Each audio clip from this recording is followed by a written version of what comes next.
تربیت میں، آپ کی پرورش میں تقریباً 4 عورتوں کا جو ہے تذکرہ ملتا ہے کہ آپ کی پرورش کن عورتوں نے کی۔ ایک تو والدہ کا نام ملتا ہے آمنہ بنت وہب جو آپ کی والدہ ہیں، دوسرا وہی حضرت سویبہ کا نام ملتا ہے جنہوں نے دودھ بھی پلایا اور ان کے بارے میں ملتا ہے کہ انہوں نے تربیت بھی کی۔ تیسرا یہی حضرت حلیمہ سعدیہ رضی اللہ عنہا جو آپ کو لے کر گئیں باقاعدہ۔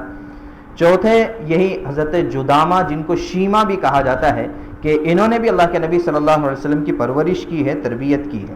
چنانچہ کتابوں میں ملتا ہے کہ آپ صلی اللہ علیہ وسلم جب چلنے کے قابل ہوئے تو یہی آپ کو لے جا کر کھیل وغیرہ کے لیے باہر لے جایا کرتی تھی۔ یہاں تک کہ ایک واقعہ کتابوں میں لکھا ہے کہ ایک مرتبہ یہ حضرت شیمہ رضی اللہ عنہا آپ صلی اللہ علیہ وسلم کو باہر لے کر گئیں تو آپ صلی اللہ علیہ وسلم کو بہت تنگ کیا، تو اس وقت میں آپ صلی اللہ علیہ وسلم کو غصہ آیا اور آپ نے غصے میں آ کر حضرت شیمہ رضی اللہ عنہا کے کندھے پر زور سے کاٹ لیا، جس کی وجہ سے نشان بن گیا۔ عجیب بات دیکھیے اللہ تبارک و تعالیٰ کی ہر چیز، دیکھیے یہ سیرت کا جو درمیان میں بات کہہ دوں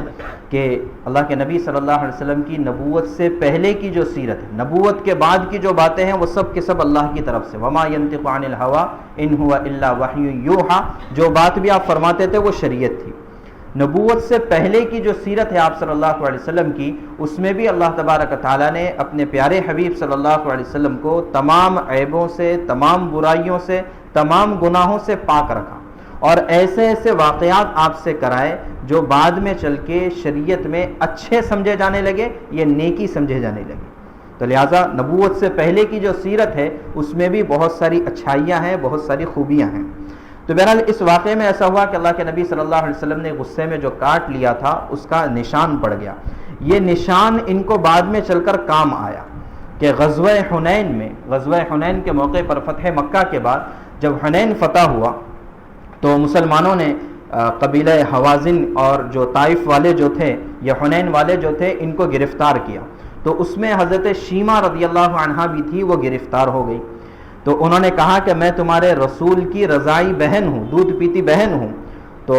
جو ہے جب مسلمانوں نے ان کو اللہ کے نبی صلی اللہ علیہ وسلم کی خدمت میں پیش کیا تو چونکہ بچپن میں دیکھا تھا، تقریباً 6 سال کی عمر کے بعد سے دیکھا ہی نہیں تھا، اور پھر اس بڑی عمر میں آنے کے بعد آمنا سامنا ہوا تو شکل و صورت بدل گئی تھی، آپ نے نہیں پہچانا۔ تو حضرت شیمہ رضی اللہ عنہا نے وہ نشان بتایا کہ دیکھو کہ بچپن میں آپ نے مجھے کاٹا تھا، اس کا نشان آج تک موجود ہے۔ اس پر سے اللہ کے نبی صلی اللہ علیہ وسلم نے ان کو پہچانا، ہاں واقعتاً یہ میری بہن حضرت شیمہ ہیں۔ اللہ کے نبی صلی اللہ علیہ وسلم نے ان کے لیے پھر اکرام کیا، ان کے سامنے اسلام کو پیش کیا، انہوں نے اسلام قبول کیا۔ اس کے بعد اللہ کے نبی صلی اللہ علیہ وسلم نے ان کو اختیار دیا، چاہے تو بہن بن کر میرے ساتھ یہیں پر مدینہ منورہ میں رہو، یا یہ کہ اپنے قبیلے میں جانا چاہتی ہو تو قبیلے میں بھی جا سکتی ہے۔ تو انہوں نے کہا کہ میں اپنے وطن لوٹنا چاہتی ہوں۔ تو اللہ کے نبی صلی اللہ علیہ وسلم نے ان کو جاتے جاتے 3 غلام، باندیاں، کچھ اونٹ اور کچھ بکریاں ان کو ہدیے میں دی کہ اکرام کے طور پر کہ بچپن میں انہوں نے مجھے پالا تھا اور میری تربیت کی تھی۔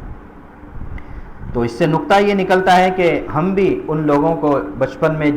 جن کا ہماری تربیت میں ہاتھ رہا ہو یا کسی بھی طرح سے انہوں نے ہم پر احسان کیا ہو، بڑے ہونے کے بعد یہ ہماری ذمہ داری بنتی ہے، سیرت سے یہ سبق ملتا ہے کہ ہم ان کے ساتھ احسان کا سلوک کریں، ان کے ساتھ اچھائی